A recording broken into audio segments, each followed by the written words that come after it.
Bref, OK. Et là, on se ramasse, c'est ça. Surpopulation dans les villes, les gens quittent la campagne pour aller habiter dans les grands centres. Pauvreté dans le tapis, pas assez d'emplois pour subvenir à toute cette nouvelle Et classe quand t'en as un, industrielle, tu peux pas vraiment subvenir parce que t'es mal payé. Et voilà, exactement. Nouvelle classe de pauvres, nouvelle classe de criminels. Whitechapel, l'East End, en fait, de Londres, le quartier pauvre, devient une poudrière de criminalité. Et voilà, dans cette espèce de grosse fausse sceptique-là, c'est développé à une époque où la police vient d'arriver. La police, première force de police moderne, les bobbies, là, avec les chapeaux en aubergine, eux autres sont là depuis 1829, une affaire comme ça. La police vient d'arriver. C'est une idée récente. C'est une idée récente, la police moderne, qui est arrivée justement avec l'industrialisation parce que nouvelle classe de pauvres, nouvelle classe de criminels. Donc, là, c'est ça. La police, c'est une idée des villes.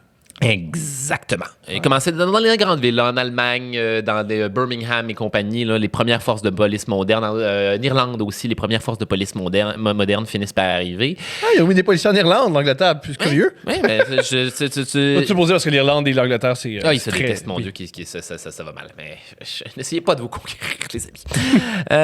Fait que là, c'est ça, t'as les. Voilà, première force de police moderne à travers tout ça, mais sont somme toute poches. Ils n'ont pas le droit de faire des investigations comme... Puis ils savent pas comment. Ils savent pas comment. C'est plus des attrapeurs de voleurs que des enquêteurs, surtout. La criminologie vient d'être inventée. Fait que là... Il y a beaucoup d'improvisation. Beaucoup d'improvisation, exactement. Beaucoup de failles à la déontologie aussi. Est-ce que tu vas à l'église? Non. Ben, ça doit être lui. Il va pas à l'église. Ce genre de shit-là, ou genre... le suspect évident, ils n'ont pas le droit d'enquêter, puis les techniques d'enquête sont un petit peu push, mettons. Et là, voilà, tu te ramasses avec une grosse fausse sceptique où toutes les conditions nécessaires sont là pour qu'il y ait quelque chose de fucked up et sans précédent qui arrive. Et c'est pile ça, là. C'est le premier, le bon vieux là, slasher. Là. C'est un slasher. C'est Jason Voorhees, Michael Myers là, qui émerge de cette espèce de faux sceptique-là de criminalité. Là, t'as un dude qui s'est mis à ouvrir des femmes. Des prostituées, non? Oui, des prostituées. Toute la gang. Il y a eu... c'est 11 meurtres, en fait. Je crois que ça rentre en ligne de compte. C'est que à l'époque, quand tu étais une femme, tu ne pouvais pas vraiment avoir de métier. Tu avais un mari, soit tu étais dans une bonne famille. Et quand tu es pauvre, puis dans une ville surpeuplée, c'est quoi le meilleur moyen de prostitution de subsistance? Mm-hmm. Subsistance, alors pour manger, se prostituer. Il y avait 3, Jay 4, Leno. 5, 6, 7 clients par jour. Jay Leno, il disait ça il disait à une certaine époque, moi, quand j'ai commencé dans les clubs Playboy, quand t'étais une femme, t'avais deux métiers, t'étais secrétaire ou call girl ou prostituée ou travailleuse du sexe, là, disons-le. Ouais, c'est l'enfer, terrible, avec toutes les estis de weirdo là, de Whitechapel, toutes plus psychopathes les uns que les autres. Bref. Et là, voilà, là, t'as un dude qui commence à tuer des prostituées là-dedans. 11 meurtres, d'ailleurs, les meurtres de Whitechapel. Juste avant, pour ceux que ça intéresse, ceux qui nous écoutent, on avait un quartier plutôt similaire, ou du moins en parallèle, dans le Maryland. Et à chaque... dans le Maryland, on a des histoires comme ça. Et même une histoire, c'est... parce que ma blonde et sa mère capotent sur... C'est quoi le plus gros... ce qui se rapproche le plus d'un tueur en série qu'on a eu au Québec? Je t'écoute. C'est un gars qui, avec des lames de rasoir, allait slasher les mollets des femmes qui attendaient le train. Wow! Ouais. Ça, c'est ce qui se rapproche le plus d'un tueur en série qu'on a eu au Québec. Je sais qu'au Québec, on est même dans nos grands crimes. Mais on a eu Rocco Magnotta, là, qui aurait très bien pu devenir un tueur en série easy. Ça s'enlignait vers ça. Mais c'est pas arrivé. Non, c'est pas arrivé. Tout ça pour dire, oui, ceux que ça intéresse dans le Maryland, c'était le quartier industriel. Il y a beaucoup d'industrie. Il y a des tours à chaque... Je pense que c'est l'été, des tours, parce qu'il y a beaucoup d'histoires de prostituées, de meurtres. Alors, si ça vous intéresse, lisez là-dessus. Vous pouvez aller voir... vous pouvez faire des trucs vivants un peu. Tu te promènes dans le quartier, puis il y a des acteurs qui jouent la scène. Il y a ça dans Maryland. Il y a même l'histoire d'une prostituée qui s'est fait couper la tête. Qui, à une certaine date, on l'entendrait chercher sa tête. Ah, c'est devenu un fantôme. Oui. Bon vieux spectre. meurtres. Mais oui, poursuis. Il y a un homme, il tue des prostituées. Oui, voilà. 9 ou 11, tu m'as dit? 11, mais c'est beaucoup. Ça, le truc, attends. Le truc, c'est que ce qu'on appelle les Whitechapel Murders, c'est une série de 11 meurtres. Il y en a 5 d'entre eux qui sont attribués avec une certaine certitude à celui qu'on va appeler éventuellement Jack l'Éventreur. Il y a une affaire de modus operandi là-dedans. Là. Les Whitechapel Murders, c'est 11 meurtres, toutes des femmes, toutes des prostituées, toutes alcooliques. Maintenant, faites ce que vous voulez de ça. Il y en a une bonne partie qui vont être pinés sur Jack l'Éventreur à un moment ou un autre, mais on en a 5 qu'on est absolument certain. Ouais, moi, je suis police. Je travaille des 17 heures par jour. Il y a une femme prostituée morte. Soit je peux enquêter, soit je peux faire « Ah, Jack a encore agi ». Et ça, c'est les journalistes, en fait, qui ont contribué à cette affaire-là, parce qu'à l'époque, les journaux...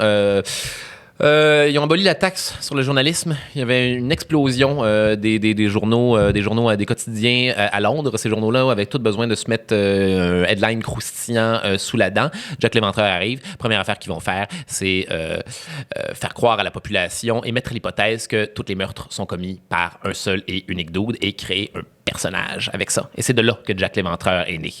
Les 2 premiers meurtres, là, avant les 5 meurtres canoniques là, de Jack l'Éventreur, les 2 premiers meurtres, c'est une femme qui a été victime, qui est morte une prostituée qui est morte d'une péritonite après un vol à main armée où quelqu'un a essayé de lui enfoncer un objet de métal dans le vagin. Wow. Et Martha Tabram, une autre prostituée, elle, poignardée à 39 reprises. Mais rien de ça n'est le modus operandi de Jack l'Éventreur. Jack l'Éventreur, il arrive l'autre après, avec Marianne Nichols, le 3e meurtre dans la série des Whitechapel Murders. Donc, mais c'est ça, ce que les journaux ont fait. À partir de la première victime officielle de Jack l'Éventreur, c'est de faire une corrélation entre tous ces meurtres-là et dire que c'est tout le même dude, créer un personnage. Il s'appelait Leather Apron, à la base, le tablier de cuir, qui est 100% un personnage que les journaux ont inventé. C'est génial, les Anglais. Ils sont si bons pour écrire. Qui va évoluer en Jack l'Éventreur, éventuellement. Jack l'Éventreur, c'est un nom que les quotidiens, les journaux vont donner à ce tueur. En fait, non, c'est un nom que quelqu'un qui a écrit une lettre au quotidien va se donner à lui-même et que les journaux vont adopter à partir de ce moment-là. Et à partir du moment où il y a un journal qui va se mettre à utiliser le nom de Jack l'Éventreur, tout le monde. Le nom est trop bon. Le nom est trop bon. Non, c'est un coup de marketing, man, retentissant. Et voilà. Première chose que tu sais, c'est que je veux dire, ce tueur-là devient la vache à lait des médias de l'époque qui... tu veux te démarquer? Qui n'aide en rien parce que oui, tu veux te démarquer, tu veux des headlines croustillants, tu veux de l'information à tout prix. Est-ce que c'est de la vraie information? Est-ce que c'est de la bonne information? Tout ça vient fourrer l'enquête c'est de génial A à Z. parce que, à une époque où on n'est pas capable de faire des enquêtes. Et c'est pour ça que tu te ramasses dans une situation où un malade mental ostentatoire comme ça peut sortir dans la rue et hey man, puis moi les victimes de Jack l'Éventreur là, je veux dire, Catherine Eddowes là, il l'a scié en deux à partir du vagin là. On l'a, oui, il lui a enlevé son nez, il a retiré ses intestins, il les a placés autour de son cou comme un foulard par terre dans la rue. Dans un square fermé. Il a failli se faire pogner ce soir-là à 2 reprises. Jack l'Éventreur, là, c'est un pas précédent. Un génie, là. Non, c'est pas un génie. C'est un précédent historique. Ça ne pouvait arriver qu'à cette époque-là, qu'à ce moment-là. Premier tueur comme ça, à une époque où la police vient de commencer, à une époque où tout le monde est un criminel dans le quartier, personne ne veut collaborer parce que la police vient d'inventer. Ça n'aurait pas pu arriver autrement qu'à ce moment-là. Et c'est ça, grosso modo, que je parle. Avec les journaux, qui là, eux autres, c'est la première fois là, qu'on commence là, à vendre le feuilleton du slasher, le feuilleton du prenez garde, ce qu'on voit dans les films, là. Oui. Hein? Extra. Un autre meurtre de l'éventreur de prostituées. C'est la première fois qu'on a affaire à ce spectacle-là en direct. Les gens se pourlègent de ça parce que comme aujourd'hui, en fait, quand comme maintenant, les mauvaises nouvelles, là, c'est 100% la même affaire. La peste noire, c'est la même affaire que le coronavirus. Jack l'Éventreur, c'est la même affaire que... Mon Dieu, pas juste les tueurs en série, là, beaucoup de la façon dont on gère la nouvelle. Mais dans la vie en général, je veux dire, moi, ma blonde a accouché dernièrement, ça s'est bien passé. Le monde, il s'informe pas vraiment. Ils font, je suis content pour toi. Si j'avais dit, le bébé est mort, Les gens voudraient tout savoir. Oui! Les gens voudraient tout savoir. C'est normal, c'est bien plus Ben intéressant. oui. Ben,